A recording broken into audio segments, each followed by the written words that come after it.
Hello everyone, good morning all of you. मेरे YouTube channel में आपका स्वागत है। I hope doing great. Today video is very important. So दोस्तों, कल की वीडियो में हम देखे थे पार्ट 1। आज पार्ट 1 में हम क्या देखे थे, बॉडी, जो हमारे बॉडी है, बॉडी का पार्ट होता है, उसका सेंटेंस हम कैसे बनाते हैं। तो आज की वीडियो में हम पार्ट 2 में हम और देखेंगे कि जब हमारी क्या होती विशेषताएं होती, जैसे वह लंगड़ा है, वो बहरा है, वो सुनता नहीं है, वो बीमार है, ये सारी चीज़ें को हम कैसे इंग्लिश में बोलेंगे।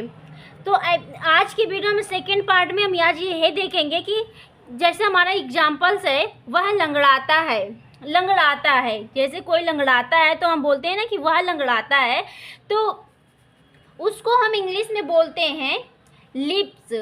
लिम्स का मतलब होता है यहाँ पे लंगड़ाता है। जब हम लंगड़ाता है, और ही का मतलब होता है वह लड़के के लिए ही होता है। हमारा एक सेंटेंस होता है ही का मतलब होता है वहाँ। शी का मतलब भी होता है वहाँ।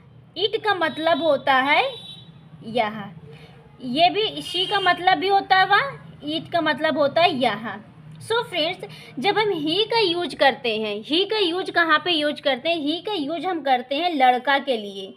किसके लिए यूज करते हैं? लड़का के लिए। जब हम लड़के के लिए बात करते हैं, लड़के की बात करते हैं कि ही का मतलब वह लड़का है, क्या है? लड़का है। जब हम लड़के के लिए बात करते हैं तो वहाँ पे ही लगाते हैं। अगर इसी को हम लड़की के लिए बात करते हैं, जब कोई कहीं खड़ी होती है लड़की, तो लड़की को बोलते हैं कि वह, तो वहाँ पे हम शी का यूज करते हैं। ईट का मतलब समझते हैं कि ईट का मतलब होता है किसी निर्जीव वस्तुओं के लिए। जब हम निर्जीव वस्तुओं के लिए यूज करते हैं, जो निर्जीव वस्तु होती है उसके लिए यूज करते हैं कि यह। जैसे मान लीजिए यह पेन है तो ईट, यहाँ पे ये इसमें जान नहीं होती, इसलिए यह ईट है। ये हमारे क्या हो जाते हैं? सिंगुलर भी होते हैं। ये सारे हमारे सिंगुलर होते हैं। First person, second person, third person, ये सारे। ये जो ही सी इट है, ये हमारे थर्ड पर्सन हो जाते हैं। ही सी इट हमारे थर्ड पर्सन है। सो फ्रेंड्स, हमारा जो फर्स्ट पर्सन होता है आई प्लस बी, ये हमारे क्या होते हैं? फर्स्ट पर्सन होते हैं। क्या होते हैं? First person. फर्स्ट पर्सन होता है, आई का मतलब होता है मैं, एंड वी का मतलब होता है हम। ये हमारे क्या आते हैं? फर्स्ट पर्सन होते हैं। यू का मतलब होता है तुम या आप। यू का मतलब होता है तुम या आप। ये हमारे क्या है? ये हमारे सेकेंड पर्सन है। जैसे मैं बोलता हूँ तो बोलने वाला फर्स्ट पर्सन होता है। सुनने वाला जो होता है, सुनने वाला मतलब यू या आप, ये हमारा सेकेंड पर्सन होता है। कौन सा पर्सन होता है? सेकेंड पर्सन होता है। जब सेकेंड पर्सन होता है, ये हमारा क्या होता है? Second person. जो सुनने वाला होता है वो सेकेंड पर्सन होता है, जो बोलने वाला होता है वो फर्स्ट पर्सन होता है। एंड जिसके बारे में बोला जाता है, जिसके बारे में हम बोलते हैं, जैसे ही, शी, इट, दे, ये हमारे क्या है? थर्ड पर्सन है।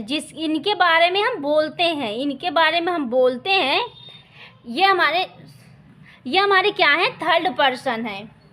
थर्ड, जिसके मतलब बोलने वाला फर्स्ट पर्सन, सुनने वाला सेकंड पर्सन, और जिसके बारे में बोला जाता है वो थर्ड पर्सन होता है। आई होप समझ में आ गया कि फर्स्ट पर्सन कौन सा होता है, सेकंड पर्सन कौन है, थर्ड पर्सन कौन सा है। सो फ्रेंड्स, हमारा नेक्स्ट सेंटेंस है। हमने पहला सेंटेंस देखा है कि वह लंगड़ाता है, तो उसका मतलब होता है ही लिम्स। लिम्स का मतलब होता है लंगड़ाता। नेक्स्ट सेंटेंस है हमारा, वह हकलाता है। लिम का मतलब होता है लंगड़ाना, एंड ये ही हकलाने को इंग्लिश में हम बोलते हैं ही स्टेम्बर्स। स्टेम्बर्स का मतलब होता है हकलाना। जब हम कोई हकलाना, जैसे हम बात बोलते रहते हैं, तो वहाँ पे थोड़ी सी बातें अटक जाती है, मतलब किसी वर्ड को हम क्लियरली नहीं बोल पाते हैं। जब हम साफ या क्लियरली नहीं बोल पाते तो उसको हम बोलते हैं स्टेम्बर। He is a स्टेम्बर।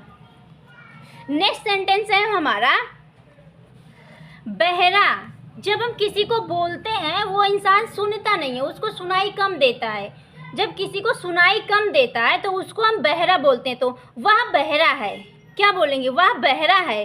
तो इसको इंग्लिश में हम कैसे बोलेंगे, इंग्लिश में हम बोलते हैं he is a deaf. Deaf का मतलब होता है, इसे डीफ ना पढ़ के डेफ पढ़ा जाएगा। क्या पढ़ा जाएगा, डेफ। डेफ का मतलब होता है बहरा, तो ही इज डेफ। डेफ का मतलब बहरा, वह बहरा है। नेक्स्ट सेंटेंस है हमारा गूंगा। जो इंसान बोल नहीं पाता है, कोई भी शब्द नहीं बोल पाता है, वो मतलब वो, तो उसको हम बोलते हैं गूंगा।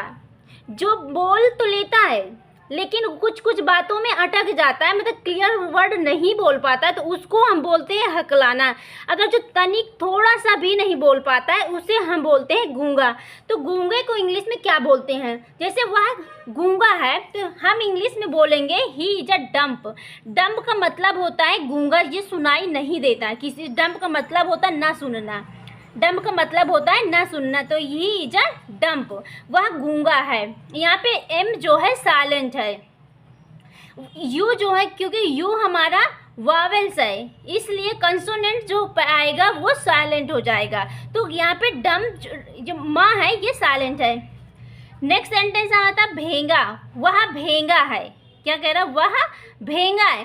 भेंगे को हम बोलते हैं, जैसे मान लीजिए कोई आदमी है और उसकी आंखें दो दिखाई तो उसे देता है, दिखाई देता है, लेकिन एक आंखें उसकी तिरछी है। एक दोनों आँख जो सामान्य आदमी होता है उसकी दोनों आंखें बराबर होती है, और जो भेंगा होता है उसकी आंखों में मतलब एक ऊपर नीचे होती है, दोनों आंखें बराबर नहीं होती, तो उसको हम बोलते हैं भेंगा। तो ही हैज क्वाइट इज, मतलब हैज यहाँ पे क्यों लगा, क्योंकि एक बीमारी है, इसलिए यहाँ पे हम हैज का यूज किए हैं। नेक्स्ट सेंटेंस है हमारा उसके पीठ में दर्द है। क्या है, पीठ में दर्द है, मतलब ही हैज बैक एक। एक का मतलब होता है दर्द। जब हम किसी बॉडी का दर्द बताते हैं, जब हम किसी बॉडी का दर्द बताते हैं तो वहाँ पे हम एक लगाते हैं, जैसे बैक एक, हेड एक, सर में दर्द होता है। जब हम सर में दर्द की बात करते हैं तो हेड एक बोलते हैं। क्या बोलते हैं, हेड एक। हेड एक का मतलब होता है सर दर्द। क्या होता है, सर दर्द। He has sir. जब हम अपनी कोई बीमारी बताते हैं तो हम वहाँ पे पोजीशन का यूज करते हैं, चाहे हैव का यूज करें या फिर हैज का यूज करें, सॉरी हैज। ये इसका मतलब भी होता है पास होना, इसका मतलब होता है पास होना, एंड इसका मतलब भी होता है पास होना, पास होना।